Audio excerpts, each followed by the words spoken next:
It rained in the spring of 1315, then it rained all summer, then it rained through the autumn, and when the following spring arrived, it rained again.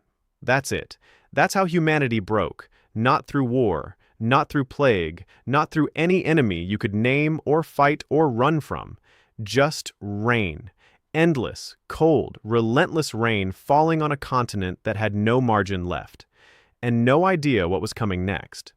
By the time the skies finally cleared, somewhere between 5 and 12% of Northern Europe's entire population was dead. And the people who survived were so weakened, so hollowed out, that 30 years later, when the Black Death arrived, it found a continent that had never fully recovered. This is your life in 1315, and it's going to get much worse before we're done. To understand why that rain destroyed everything, you have to understand what Europe looked like just before it started falling. For the 3 centuries before 1315, Europe had been living through something remarkable.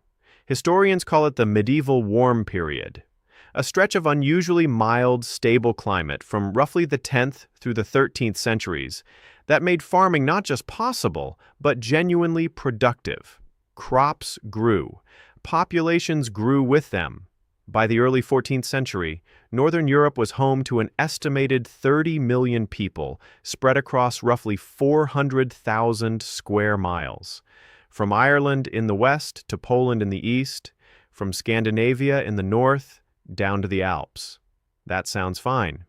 It wasn't fine, because medieval farming had a hard ceiling on what it could produce, and Europe had crashed right into it. Here's the number that explains everything. Wheat yield ratios. In medieval farming, the yield ratio told you how many seeds you harvested for every seed you planted. After a good harvest, that ratio might reach 7 to 1. 7 seeds out for every one you put in the ground. That sounds modest, and it was, but it was workable, except that by 1280, those ratios had already been declining for decades. In a bad harvest, the ratio could drop to 2 to 1. 2 seeds out for everyone planted. 1 to eat, 1 to plant next year. No surplus, no cushion, no room for error. Modern farming, for context, operates at ratios of 30 to 1 or higher. Medieval Europe was farming at the absolute edge of what was possible. And then, in the spring of 1315, the rain started. The rain was not ordinary rain. According to climate historians, the period from 1314 to 1316 was the 5th wettest 3-year interval in Europe across the entire span from 1300 to 2012. Think about that. In 700 years of recorded and reconstructed European climate data, those 3 years rank among the worst ever measured. And they hit a continent that had no agricultural buffer, no food reserves beyond what the nobility and the church kept locked away, and no mechanism for moving grain quickly from places that had it to places that didn't. The rain didn't just make things unpleasant, it made farming physically impossible. Grain couldn't ripen in cold, waterlogged fields. Farmers brought what they could indoors. Grain stored in pots and urns, desperately protected from the wet, but the hay and straw that fed the livestock couldn't be dried either. The animals began to starve, and in soaked, waterlogged soil, the fields themselves couldn't be plowed to prepare for the next planting. The disaster wasn't just one bad harvest, it was a cascade, each failure making the next one worse, and the one after that worse still. Food prices responded immediately. In England, food prices doubled between spring and midsummer of 1315. Not gradually, in weeks. A quarter barrel of wheat, about 13 kilograms, rose from 5 shillings to 40 shillings. A penny, which had previously bought a meaningful amount of grain, now bought you 2 small onions. In the French region of Lorraine, wheat prices rose by 320%. Salt, the only reliable way to cure and preserve meat, became scarce because salt production required evaporation, which required sunshine, which had disappeared. Its price rose from 30 to 40 shillings. Meat without salt spoiled within days, and so the food that people did manage to find began rotting before they could eat it. Here's one detail that captures how total this collapse was. On the 10th of August, 1315, King Edward II of England stopped at St. Albans with his entire royal court. Kings traveled with enormous entourages, dozens or hundreds of people expecting to be fed and housed wherever the crown paused. This was standard medieval practice. And on this particular night, his hosts at St. Albans could not find enough bread to feed them. The King of England could not eat. If the resources of a royal abbey couldn't produce a meal for a monarch, you can imagine what an ordinary peasant's table looked like. And ordinary peasants made up 95% of the population. Most people in 1315 ate bread as their primary food. Bread, made from wheat, rye, or barley, was not a side dish, it was the meal. When grain prices rose by 300% and the grain itself stopped growing, bread didn't become expensive. It ceased to exist for most people. They turned to anything else they could find. People foraged in forests for edible roots, nuts, grasses, and bark. But the forests themselves were waterlogged and rotting, and what little could be found was barely nutritious.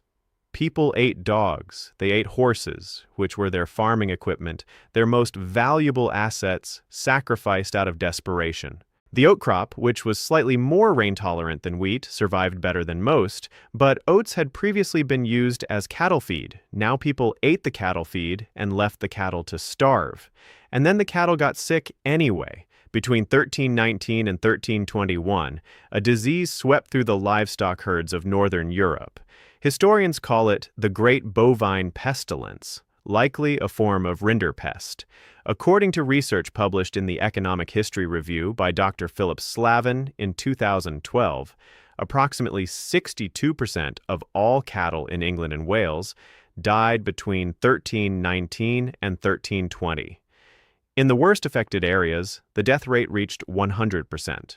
Overall, sheep and cattle populations across northern Europe fell by as much as 80%. This wasn't just a tragedy for the animals, it was an economic catastrophe of the first order. Cattle in medieval Europe weren't primarily eaten, they were the engine of the economy. They pulled the heavy plows that turned the soil. Their dung fertilized the fields. Their milk and cheese provided the protein that supplemented a grain-heavy diet. Losing 62% of your cattle in a single year didn't just mean less food, it meant you couldn't plow the fields next spring. It meant the fields that did get plowed produced less, because there was no manure to enrich the soil. It meant your protein supply collapsed on top of your grain supply collapse.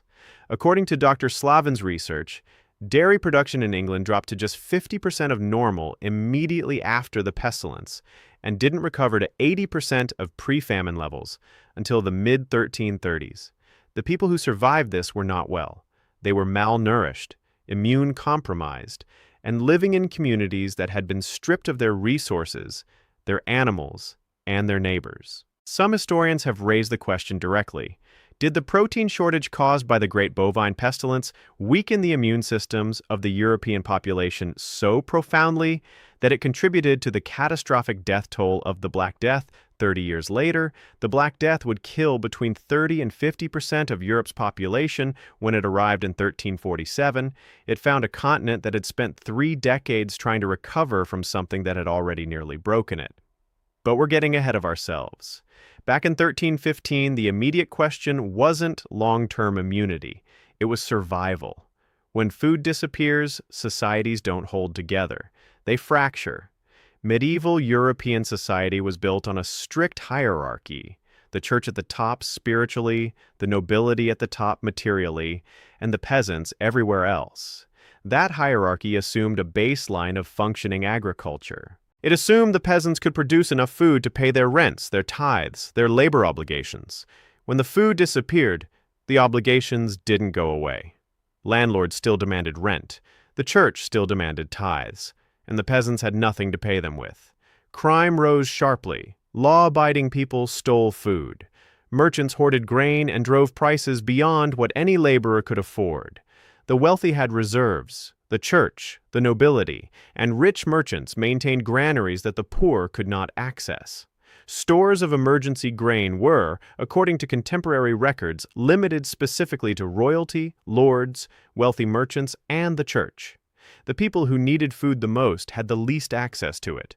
Some responses were heartbreaking in their logic. Old people, understanding that they were no longer productive enough to justify the food they consumed, reportedly refused to eat. voluntarily starving so that younger family members could continue working the fields.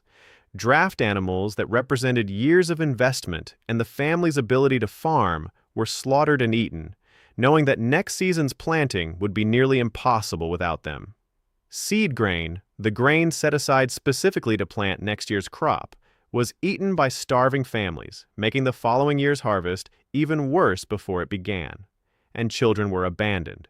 Parents who couldn't feed their families left children at the roadside, at the gates of monasteries, anywhere that offered a chance of survival the parents themselves couldn't provide. This was not rare. It was documented widely enough across medieval chronicles that historians have drawn a direct connection between the child abandonment of the Great Famine and the origin of the Hansel and Gretel story. Two children abandoned by their parents in a time of famine, left to survive in a forest, confronting the darkest impulses of a world without food. The chroniclers of the period also recorded accounts of cannibalism. Jean de Venette, a Carmelite friar who documented the period, wrote that poor people ate dogs and other things he described as unclean. Other chronicles from Bristol and Northumbria recorded more disturbing accounts.